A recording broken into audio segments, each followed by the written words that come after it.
నమస్తే, welcome to our channel. నేను anchor సిరి. ప్రస్తుతం మనతో పాటు ఉన్నారు ప్రముఖ ఆధ్యాత్మికవేత్త, వాస్తు జ్యోతిష పండితులు కేఎస్ఆర్ గారు. గురుగారితో మాట్లాడతాం. గురుగారు నమస్కారం. నమస్తే. గురుగారు, మనము జూన్ మాస ఫలితాల గురించి మాట్లాడుకుంటున్నాం. అందులో భాగంగా ఇప్పుడు మకర రాశికి ఏ విధంగా ఉండబోతోంది ఈ నెలంతా కూడా, అలాగే గురుగ్రహ మార్పు ఉంది కాబట్టి మరి ఆ మార్పు ప్రభావం కూడా మకర రాశిపై ఏ విధంగా ఉండబోతోంది వివరించండి గురు. తప్పకుండా. మకర రాశి వారికి అయితే కనుక సప్తమ స్థానంలో గురుడు సంచరించడం అనేది జరుగుతుంది.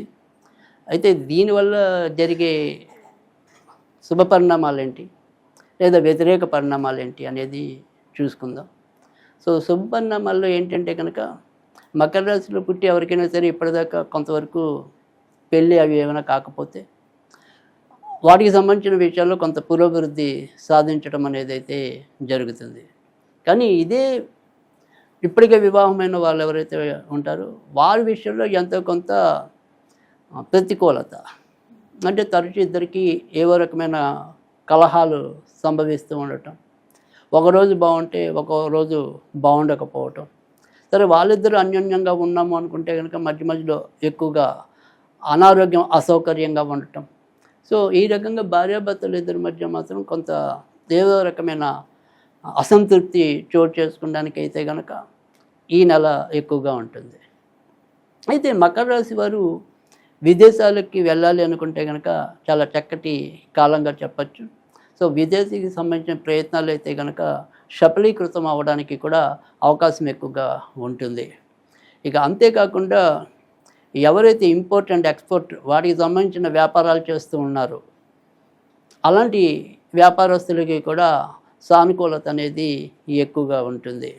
తర్వాత విద్యారంగంలో ఉన్నవారికి, తర్వాత మరి ఎవరైతే దర్శక శాఖలో ఉన్నవారికి, అంటే అది నాటక రంగం అవ్వచ్చు, మీడియా రంగం అవ్వచ్చు, ఏదైనా సరే దర్శకత్వం ఎవరైతే ఎంచుకుని ఉన్నారో అలాంటి వారికి ఈ నెలంతా కూడా ఆశాజనకంగానే ఉండడానికి, కొత్త అవకాశాలు పొదివి పుచ్చుకోవడానికి కూడా అవకాశం ఎక్కువగా ఉంటుంది. ఇక తర్వాత వచ్చేప్పటికి సంతాన విషయంలో కూడా ఎంతో కొంత మంచి జరగడానికి ఉంది. అలాగే వీరి సంతానం కొత్తగా ఉద్యోగం కోసం ఎదురు చూస్తున్నట్టయితే, అంటే ఉద్యోగానికి వచ్చిన పిల్లలు ఎవరైనా ఉన్నారనుకోండి మకర రాశి వారికి, ఖచ్చితంగా ఉద్యోగ లబ్ధి అనేది కూడా ఈ నెల ఉండటం అనేది ఉంది. అలాగే మకర రాశిలో ఉన్న ఎవరైనా సరే ఉద్యోగస్తులకి కూడా ఖచ్చితంగా కొత్త అవకాశాలు, కొత్త ప్రాజెక్టులు అలాంటివి పొందడానికి కూడా ఎక్కువ సానుకూలత కనిపిస్తోంది.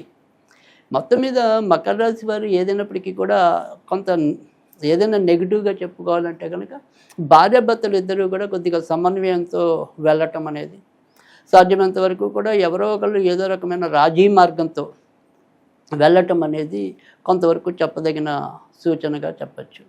ఇక ఈ నెల ఏదైనప్పటికీ, అంటే కొత్తగా పెళ్ళి కావాలనుకునే వరకు మనం ఎలాగో అనుకూలమనే చెప్పాం.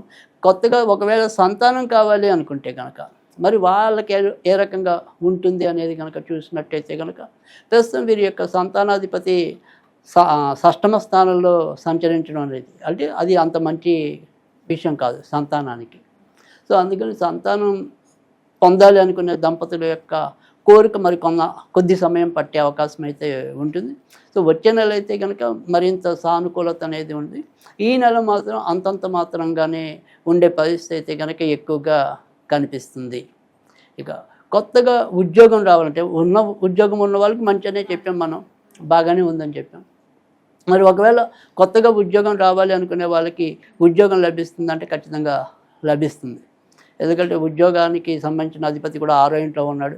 సో ఒకవేళ ప్రభుత్వ ఉద్యోగాల కోసం ప్రయత్నిస్తున్న వాళ్ళకి కూడా ఎంతో కొంత మంచి జరగడానికి ఉంది. తర్వాత ప్రవేశ పరీక్షలు ఇలాంటివి ఉంటాయి కదా, అలాంటివి రాస్తున్న వాళ్ళకి కూడా ఎక్కువ శాతం మంచి ఫలితాలు పొందడానికి కూడా అవకాశం ఉంది.